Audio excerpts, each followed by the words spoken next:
Congratulations on being free. Thank you. And how long was you in for, and what was you charged with? I was in for 15 years and I was charged with murder, but then they got dropped down to involuntary manslaughter. So you was how old when you got locked up? I was 16. 16. So when Yeah. you got arrested at 16, did you go to trial? Did you get bonded out, or how did that go? So I could have got bonded out because we got some farmland, but it was like, if I get bonded out, you're getting a public defender. So I was in juvenile at first. I sat in juvenile for like close to 9 months fighting my case. I took it to trial in juvenile because it was like people was coming after me. So I felt like I could beat it. My family felt like I could beat it. I had went to trial there, lost. So they bonded me over once I turned 17. And they sent me to the adult system, to Cuyahoga County Jail. And I was in there for a year fighting my case. And then I had took it to trial. Now, this is the first time they showed me the evidence when I was in the midst of going to trial in the adult system. So we picked out the jury. They like, when you see her, they asked in the juries, they like, when you see her, what do you see? So it's some Caucasian people on the bench. They like, I see a nice, innocent teen. I come back the next day for my trial. Anybody who had something good to say was gone. They was gone off the bench. It was new people on there. So that had got me kind of scared. So I'm like, damn, what I'm going to do? Like, my family, like, we pay all this money. People was messing with you. You need to take it to trial.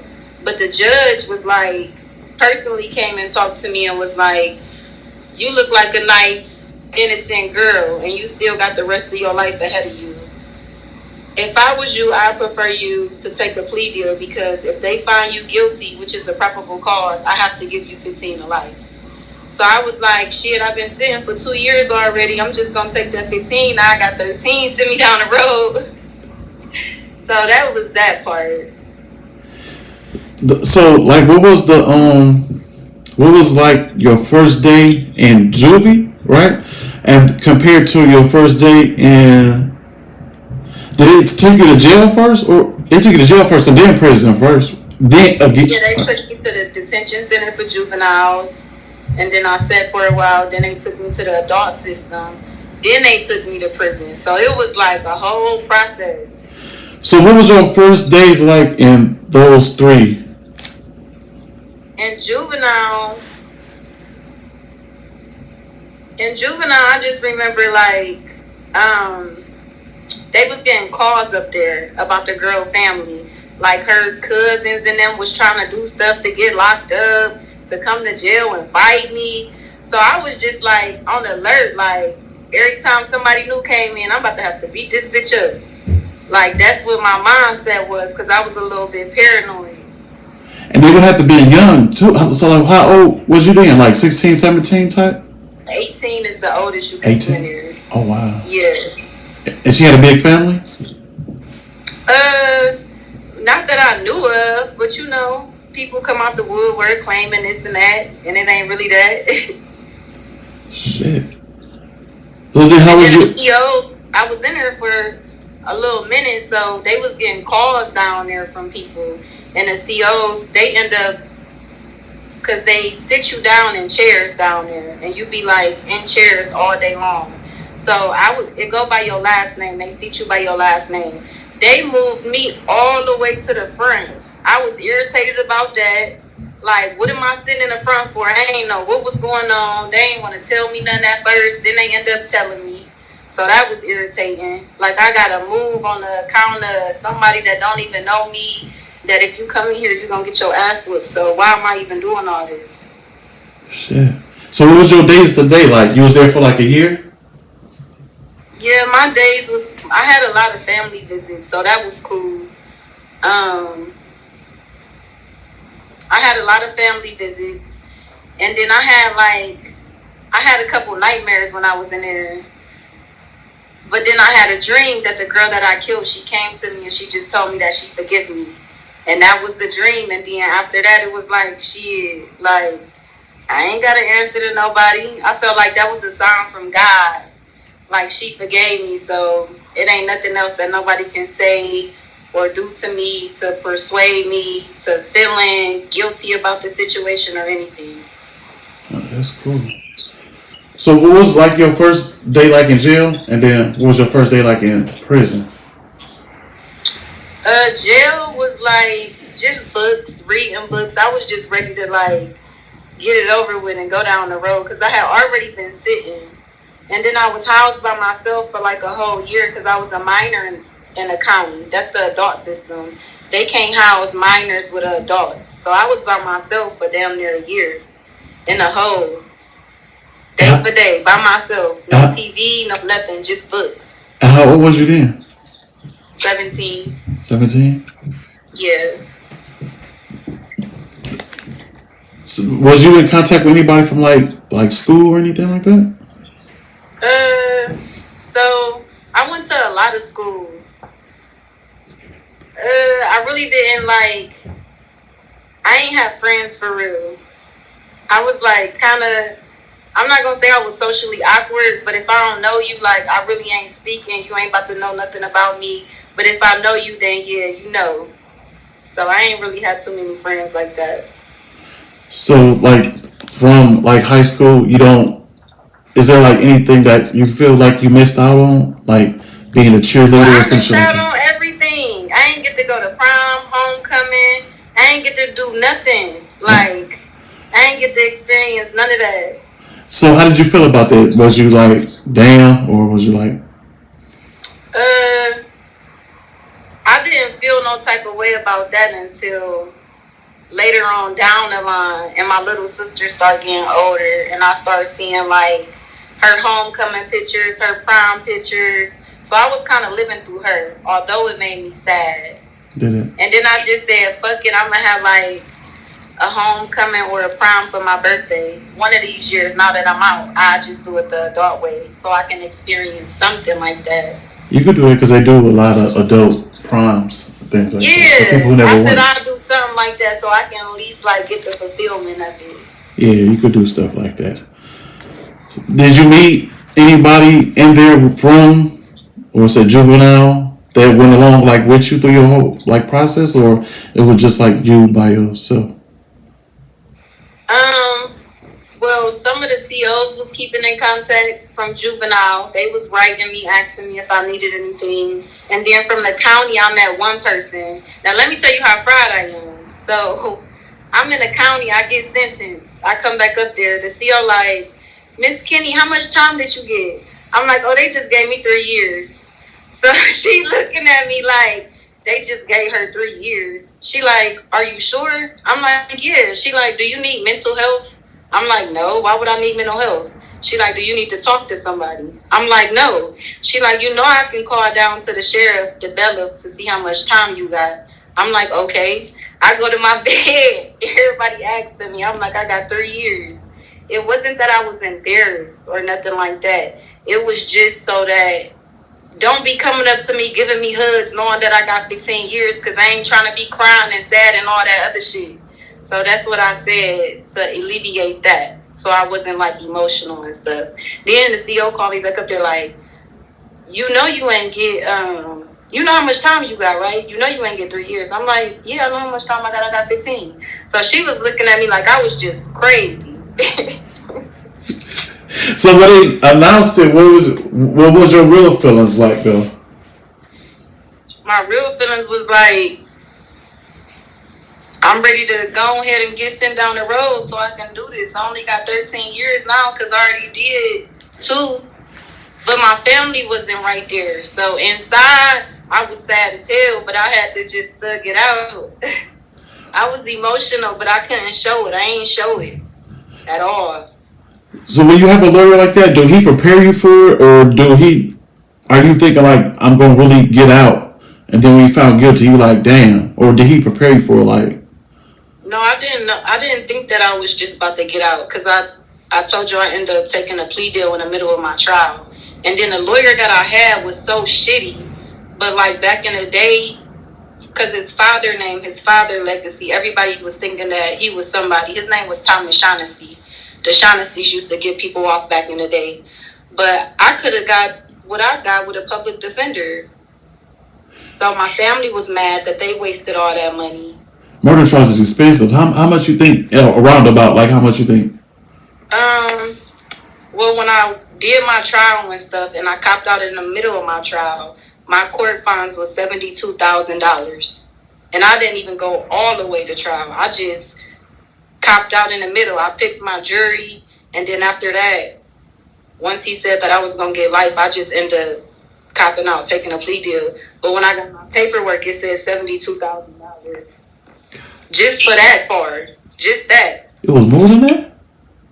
It would have been more if I would have like. If you'd kept going. Yeah, but at that point, where it was $72,000. God damn. They treat that shit in the beginning like so cost, or it just you be like, God damn, what's this? Yeah, I was like that, but what my lawyer had did was he rendered all my costs and filed me indigent. What's that? Meaning I didn't have to pay anything. It was coming from the taxpayers to pay. Okay. So after that, like during your time, was there any other lawyers or like organizations that was trying to get you out sooner? After you take a plea deal, that's it. Yeah, after you take a plea deal, that's it. Now, what you do after that is up to you. So I was like, the Children's Law Center kept on hitting me up. They was trying to get in contact with me, talk to me about stuff. But even though it was evidence of the girls like going around jumping people, bullying people, even though it was that evidence, I still didn't get off on that. Like, so. So before you went in, or like a child, did you have like a boyfriend or relationship going in? I was with somebody older, an older guy. How much older? Like I was 13, he was 23. Older like that, yeah. I don't know how the fuck that. God damn. So I can't ask you, y'all still cool? Well, somebody around your age, like something like that. No, I never was with nobody around my age. You know? Damn, you grew up like that? What part were you in? Cleveland? Cleveland, Ohio. Right. So if you do, you watch sports? I be betting on a FanDuel. Sometimes I be betting. Okay, so what you Browns or Bengals? Well, I gotta go for Browns because that's my hometown. Even though they be losing bad as hell, but they've been trying to do something. They've been trying to bring it back. Hey, I got Shador, so I'm with it. That's like my favorite team now, so I'm with you on that one. So I did ask you what you think you missed out on, like being premature. I asked you that. What's something that was on the outside that? Wait. What's something people on the outside will never believe about a woman's prison? Something on the outside that people would never believe about. Yeah, something that people on the outside won't believe about a woman's prison. Girls in there be getting raped by officers. There we go. Do they do anything about it? Because I know it's like they get a rape charge or shit like that, right? I mean, yeah, sometimes they do. It's just all dependent on the person. Because going in, the females that's in there, low self-esteem, weak-minded. Some people don't got no family and they don't have like what others got. So it play on their self-esteem. So then you got these sick-ass officers coming in there taking advantage and just doing whatever the fuck they want to do. It just all depends. Was you cool with a lot of officers?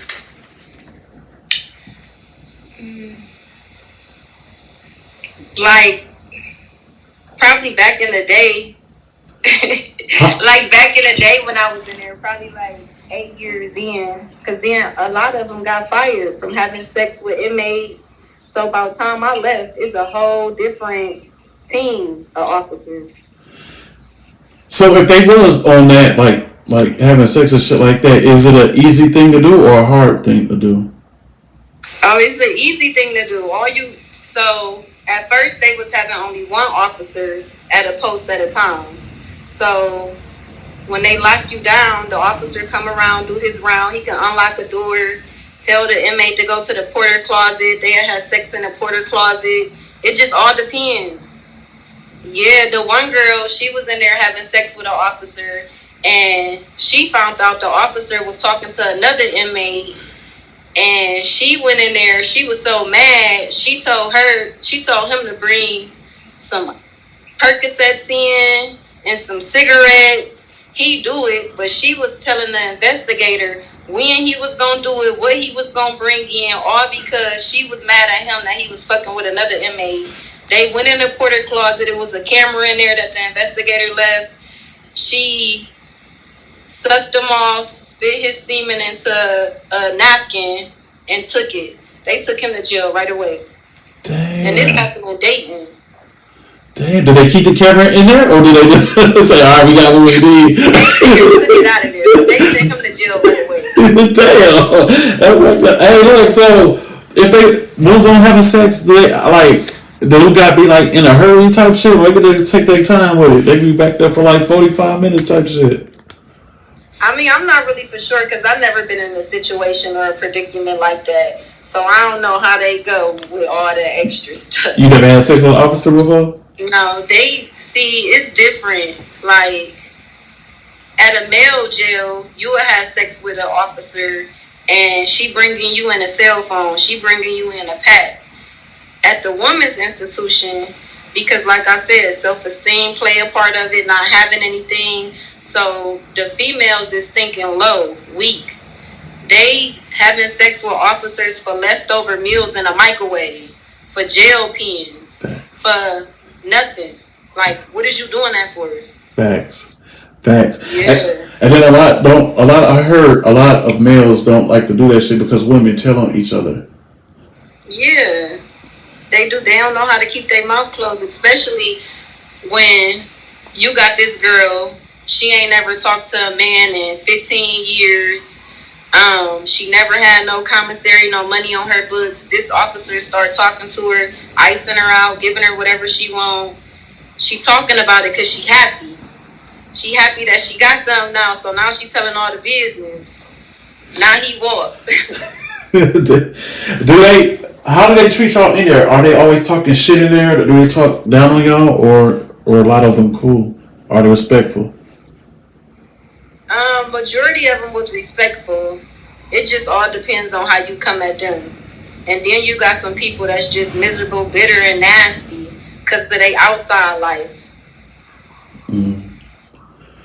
What was your hardest day that you had in prison? Your hardest day that you ever had? My hardest day in prison was I had found out that my grandmother ended up passing away. And as soon as I found that out, they had called me to the chapel. My mom and my auntie and them was on the phone. They ended up telling me that my grandmother passed away. And the next morning I went to breakfast and just fought this girl for no reason. Couldn't go to the funeral, couldn't go to the viewing of the body, couldn't do nothing. Because I just snapped. Dang, I'm sorry. If you didn't get into the fight, they would have let you go? Yeah, my family paid everything. Oh, you have to pay? Yeah, so then it was a thing that every time like a death occurred in the family or something happened, my family would be like, be cool, be calm, don't do nothing so you can come. Because every time something happened, I just get to tripping out. Dang. Like in that area, I wasn't like, well, of course I was mentally strong for it because I got through it. But I really wasn't mentally strong for it on the inside. When you are able to go to like funerals or things like that, do you have to go like before everybody get there, or you can go and be around like family? It just all depends on the circumstances, the situation, your crime, and who paying what. Have you ever was able to attend one and be cool? I had another death in the family, and I did the same thing. God damn. Shit. So what are visitations like? You get contact visits, or was it behind the glass, or what? It's contact visits. Oh yeah. Yeah. It could be family, friends, or just it could be just Family, friends, whoever apply to get on your visitation form. What's the rules? If it was a normal person, not your family. It go for everybody. The rules be the same for everybody. No, I'm just saying, like, let's just say you had a boyfriend or whatever, like, what he can or can't do. No kissing, tongue to tongue, just a peck. You can't hug for no more than like 30 seconds.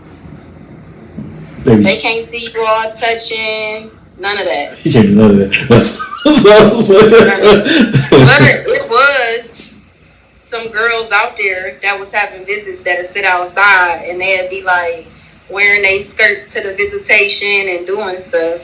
But that's just like, where is the self-respect for yourself? It's not that serious. I feel you, but don't say nothing like that. He's trying to For real, like, it's not that serious. Yeah, you like girls or you just like dudes? When I was in there, I was talking to a woman. You with women? You had a lot of relationships or just like one? Two, but I was talking to a lot of women. I did 15 years.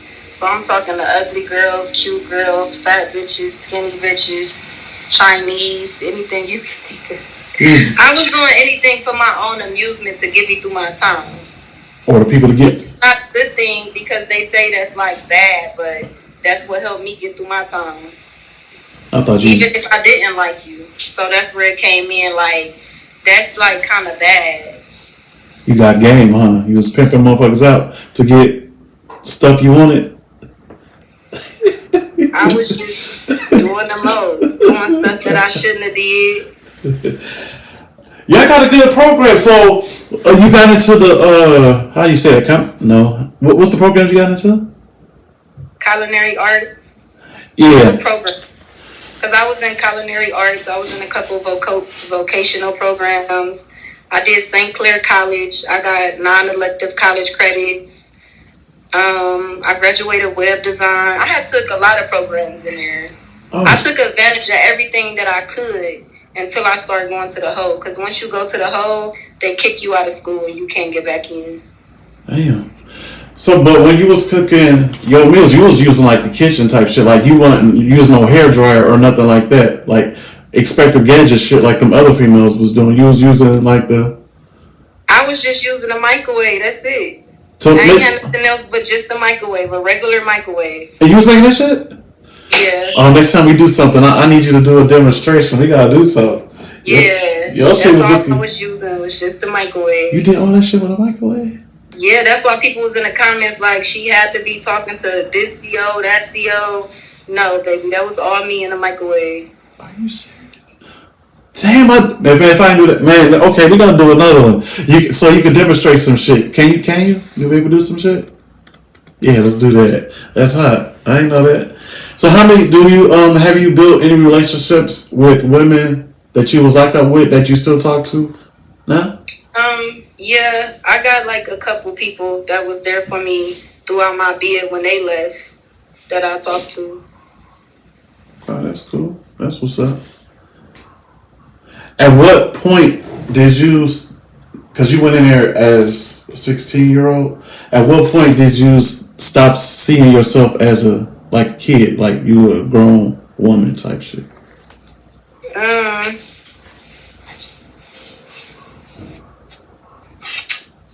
I don't know, because sometimes I feel like when it comes down to the heart, I'm still a kid at heart. So I really can't say that. I don't know.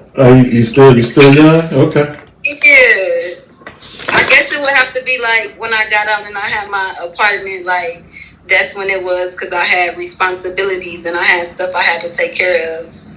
That's a bit tough, because you never did that on the Honestly, you did it as soon as you got out. Because I think I saw your thing. You had one before you even was released. You had an apartment set, right?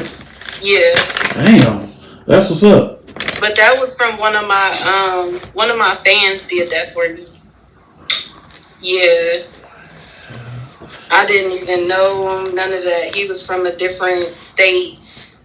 Co-owner of the Washington Redskins. Yeah. Yep. Wow. You ain't go to a game yet? Well, actually, I've been down there twice, but that wasn't for me. And then I had like people in my immediate family telling me like, he got all that money, you can grow to love somebody and just take your time. But you even looking like that. It wasn't like that. Well, like that? There, no. No. Mm-mm. Well, I even had people in the comments like, what happened to old boy, where he at? I want him. I was tagging the page in there under my some of the comments under some of my videos. And I didn't even get to share my what did I tell you I wanted to be a spiritual advisor thing. Well, I gotta tell you about. We finish that one later now, so now I know who to talk to. So how did a prison affect your mental health? It affected me when I got out of prison. Because when I got out of prison, I'm thinking that I'm coming home to a family and they all got their stuff together. Everybody good mentally. But when I was in there, they wasn't telling me what was really going on. Like mental health problems, issues. So when I come home, I'm seeing all my family. They fragile, they older, they got mental issues. So that took a toll on me. Damn. Is it getting better now? This probably gonna sound mean, but sometimes I go around and then the older people, sometimes I don't like seeing them because it makes me sad. Does it? Why? Because you missed so much, or just what? Because I miss so much, and they just older now. They frail. They not there. I know that. Though. That's why I used to stay in Miami for about, I want to say like 10 years, but then I moved back here for 10, and I won't go back because of my just the same what you just said. So I can understand that.